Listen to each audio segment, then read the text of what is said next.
that voice that pops up just at the wrong time? The one that says, "You're not good enough. Who do you think you are? You should get your cat out of the screen when you're recording on YouTube." That's the inner critic.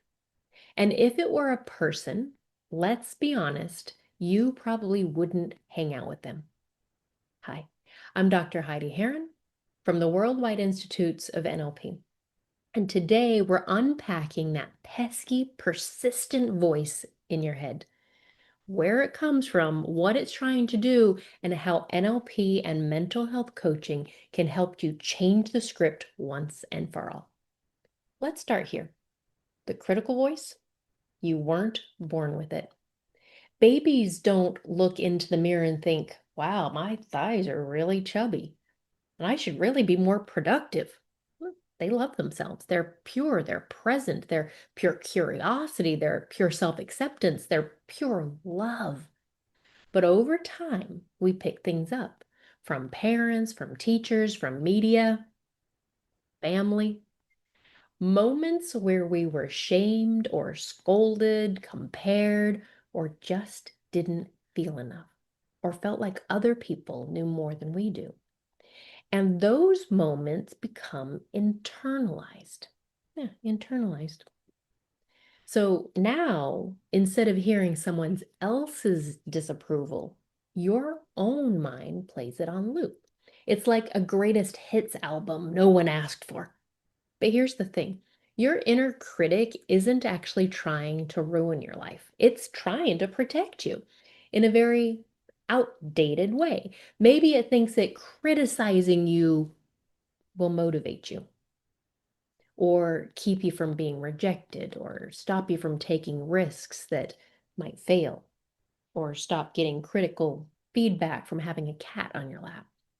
Ultimately, it's trying to help, but it's learned its strategy in a dysfunctional household and it's never updated its methods. Now, this is where NLP comes in. In NLP, we work with parts, those different aspects of your unconscious mind that have taken on those roles. And the inner critic is just one part. Usually it started out by helping you try and fit in or stay safe or avoid shame or embarrassment. But its tone and its tactics became toxic over time. And instead of silencing or fighting it, which often just makes it louder, in NLP, we dialogue with it. We get curious. We find out what is it trying to achieve, and then we give it a better job.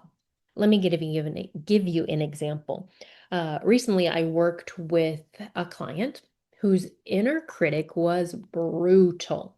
Every time she spoke up in meetings, she'd immediately berate herself. You sounded stupid. You looked desperate. You talk too much. Now, we traced it back along her timeline to her school days, where speaking up led to teasing, and her inner critic had been trying to keep her quiet to protect her from that pain. Once we uncovered that intention, we worked to create a new part, one that helped her speak confidently and feel safe doing so.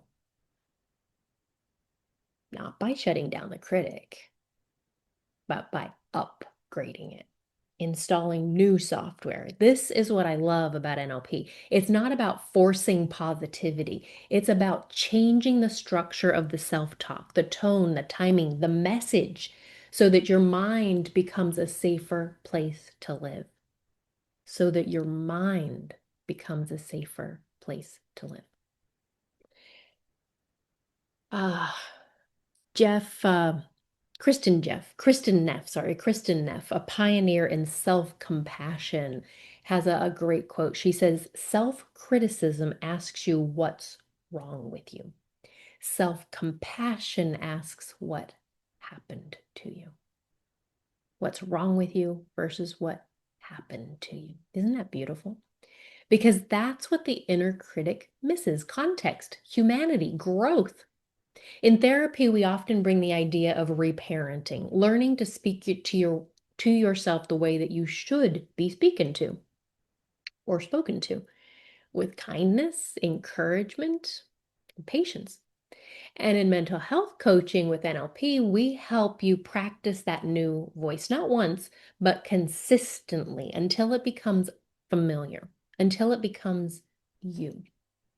So, how do you try? How do you do this? Well, you start. Try this. Next time you hear that harsh inner critic voice, pause. Don't resist it, just notice it and ask, whose voice is that really?